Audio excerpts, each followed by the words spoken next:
Welcome to Accidental Salesforce Admins. This is your podcast for change makers trying to go from firefighting, solution-oriented problem solvers to strategic, outcomes-based leaders. I'm Robert Sur, co-founder and CEO of Delegate. And in this episode, we're diving into the outcome lens of our Deep 5 framework, the framework that we use to align priorities, perspectives, and processes so that you can lead with clarity and confidence.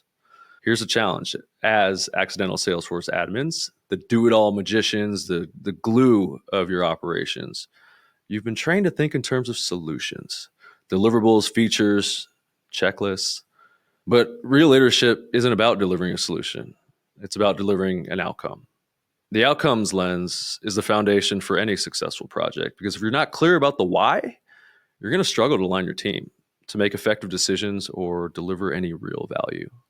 Today, we're going to unpack what it means to think in terms of outcomes, how to reframe priorities away from solution speak, and how to apply this lens to your projects for greater impact. So let's start with the basics. What is the outcomes lens? The outcomes lens of Deep 5 really focuses on the why behind your projects, not just the what. It forces you to ask, what does success look like? How will we measure it? Why does this even matter to the business? Outcomes can come in different forms. Some are measurable. For example, reducing onboarding time by 25%, right? Increasing lead conversion by 10%. Others might just describe a future state or a broader benefit a business wants to achieve. This could be things like integrated operations of core business units, data-driven marketing decisions with real-time insights. What these statements do is shift the focus from the tool or the solution to the impact your work is going to have. When you define your priorities in terms of the tool, like building a client portal, migrating CRMs, you start restricting yourself into this narrow path. But when you focus on the impact or you focus on the benefit, you start to open up space for creativity and better decision making. So a few years back, we worked on a project with a wealth management company on a client onboarding initiative. The CEO wanted a new client portal, right? Something that would streamline processes, modernize the onboarding experience, so on and so forth. Internally, we rallied around this as the priority for the organization, right? New client onboarding.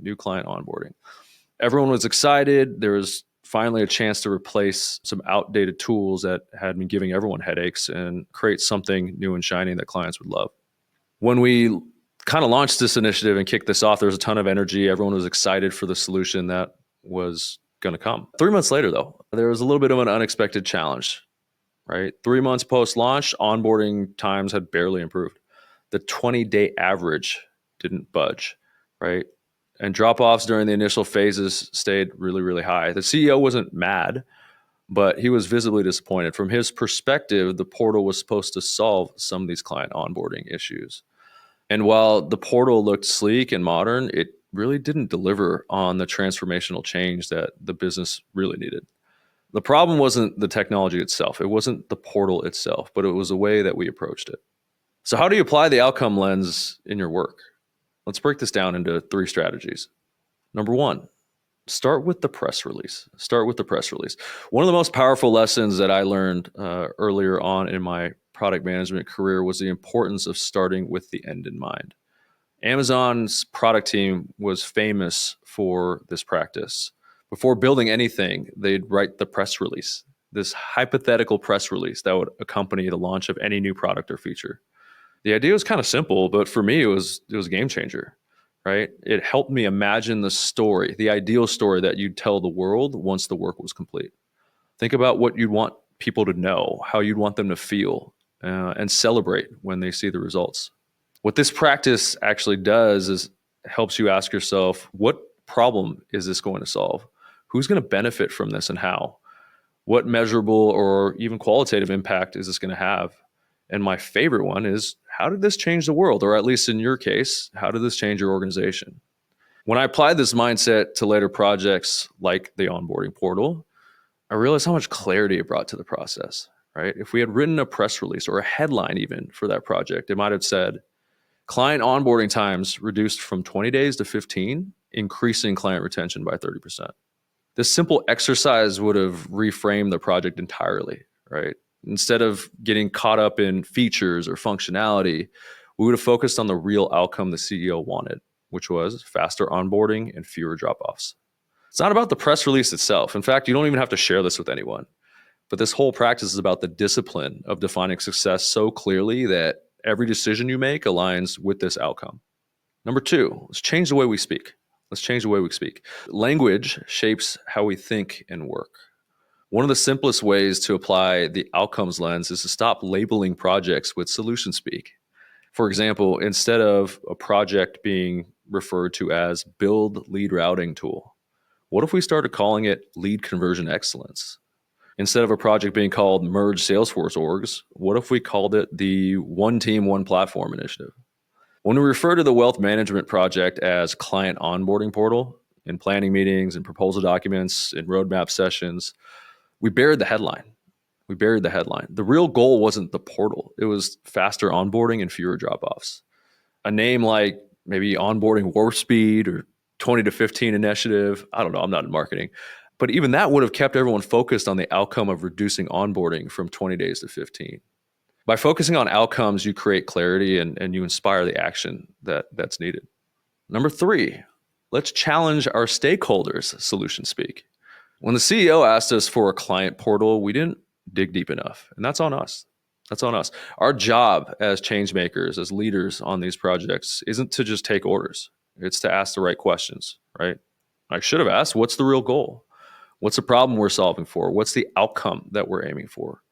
Because if we would have asked these questions up front, we might have realized that the portal wasn't even the best way to achieve a 20 to 15 day reduction in client onboarding.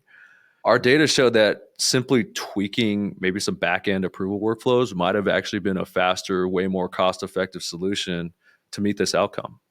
So look, this isn't about saying no to stakeholders, right? Saying no to stakeholders is far too elementary. It's the easy way out and quite frankly won't get you that far. But it is about aligning their vision with this outcome for the best path forward. So look, the outcome lens is not always easy to see out of. It might get tricky. Stakeholders often have preconceived ideas about solutions. They might sometimes resist deeper questioning. It's also tempting and really easy to stay in solution speak because it feels safe, but it's actually really limiting. So your role as the accidental admin, your role as a change maker is to hold the line. Reframe the conversation, ask the tough questions, and always bring it back to the why. Start every status report or project meeting with the same slide or message, right? With the outcome every single time. We are introducing a new client portal to reduce onboarding times from 15 to 10 days, increasing client retention by 30% in 6 months. Start every report, start every meeting with this. That's the value that you can bring. The outcome lens is the foundation of successful projects. It shifts your focus from firefighting solutions to driving strategic value. When you start applying this lens, you're going to start uncovering blind spots in your planning. You're going to align your team around a shared vision, and you're going to start delivering work that actually makes an impact. So here's my challenge to you. Start using outcomes-based language in your conversations. Write that press release or headline before kicking off your next project. And the next time someone asks for a solution, dig deeper to understand the why. Because to be able to make effective change inside the organization isn't just about solving problems. It's about driving impact and creating results that actually matter. In our next episode, we're going to dive into the human lens, which helps us understand the people behind your projects and how their goals, concerns, and motivations influence outcomes. But until then, remember, great projects start with clear outcomes. When you focus on the why and not just the what, you create alignment, inspire action, and deliver results. It's how you're going to get out of day-to-day firefighting and into more meaningful strategic planning.